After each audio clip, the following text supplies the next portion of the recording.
Hey, whoa, it's that guy who reviews games. It's only been like 2 months. SoulCalibur 6 is a dress-up game that's trying to convince you it's a fighting game, and there's nothing wrong with that. Fashion-focused games are becoming increasingly popular due to the success of other fashion-themed games like Dark Souls, So with our first combination, you can see that this set looks particularly cohesive. Warframe, and Monster Hunter World. Beta, there's an Ajiva Hide beta, the Zora Claws beta, But I think I'd recommend any of those three over SoulCalibur right now, and here's why. Oh, but a quick interval. Before you guys assume this is a negative review, I think SoulCalibur is great, and I'm a big fan. Combat in SoulCalibur is flashy, brilliant, and big. The game is gorgeous to look at. However, the controls feel kinda clunky, which is normal when you're getting used to a fighting game, but I've played over 26 hours now, and it still doesn't feel quite right. The main combat mechanics outside of regularly attacking one another are Soul Charge, which is similar to a short time transformation, increasing damage and adding a few new moves. Critical Edge, which is like a finishing move. It's really awesome to watch, but it gets boring really quickly.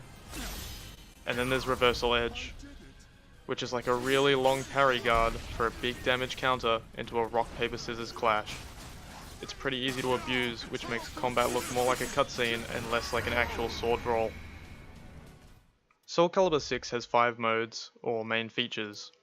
We'll start with Soul Chronicle, which is a fancy name for canon story mode. You play as ragtag group of boring-ass normal Norman adventurers, Killick, Zhang, what's her name, and Maxie. They get forced together by the plot and try to save the world, pulling you in with great dialogue such as, You know something, Killick? What?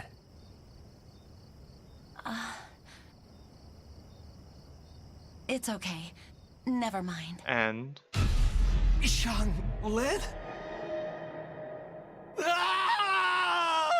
Luckily, this only spans over 20 missions, but due to the quick storytelling, you forget that the story is meant to be over a few years.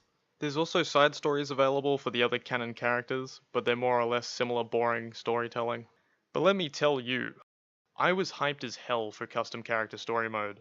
Being a disgusting weeb, it was only natural I made a female robot, maxed out the size of her chest, and named her Brestilda. But somewhere along the quest, I realized she was lacking something vital. Bounciness.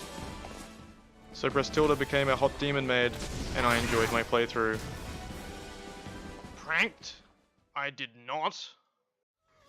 The way Bandai Namco advertised this mode implied ample choices to make and an interesting story. I received neither during my 6.5 hours in this mode, and I felt pretty let down. The item system is garbage, the fights feel meaningless because every enemy you slay during the fight runs away in after-fight dialogue, only to be encountered again. On top of all this, every fight has a special modifier to make the fight feel even more like a chore. In this fight, my damage was incredibly reduced unless I was soul charged. Thinking I'd miss out on some serious lore, I read every piece of dialogue. I highly recommend doing the same if you're having trouble sleeping, because I genuinely fell asleep reading a conversation involving the main cast. I assume anyone who enjoyed this mode is the type of person who leaves knuckle hairs on their keyboard and actually enjoys Family Guy. I'll miss you, Brestilda. Okay, let's move on to what you fuckers are actually interested in. The character creation. Through character creation, the player base has really shown off how creative and inventive they can... Never mind. Making a custom character is enjoyable, but it feels limiting due to most outfit choices just being the pieces of costumes from the canon characters. The players often have to go that extra mile to make what they want, and impose the idea of their characters with colours and shapes instead of the actual equipment they're wearing. But it's often said that creativity thrives on limitations. Alternatively, you can just put a big old cock on Voldo, so that's pretty neat. Of course, there'd be very little point to custom characters if you couldn't disturb your friends with your creations or pit your waifus against one another. Fighting against friends is where character creation and SoulCalibur 6 itself shines the most. I've lost more than a few hours upsetting my friends through combat and fashion. My friends and I tend to get competitive in fighting games, but I think the clunkiness of the combat took a lot of our interest away. Offline mode is like playing online, but like the opposite. And instead you can do classic 8 rounds arcade style, or just beat up the custom character you made of Chad who bullied you in high school.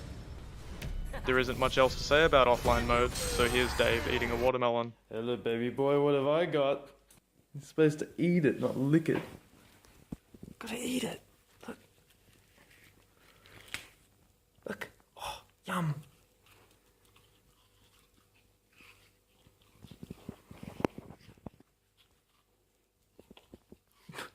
You are a dick. You just want to put it on my fucking tiles, man.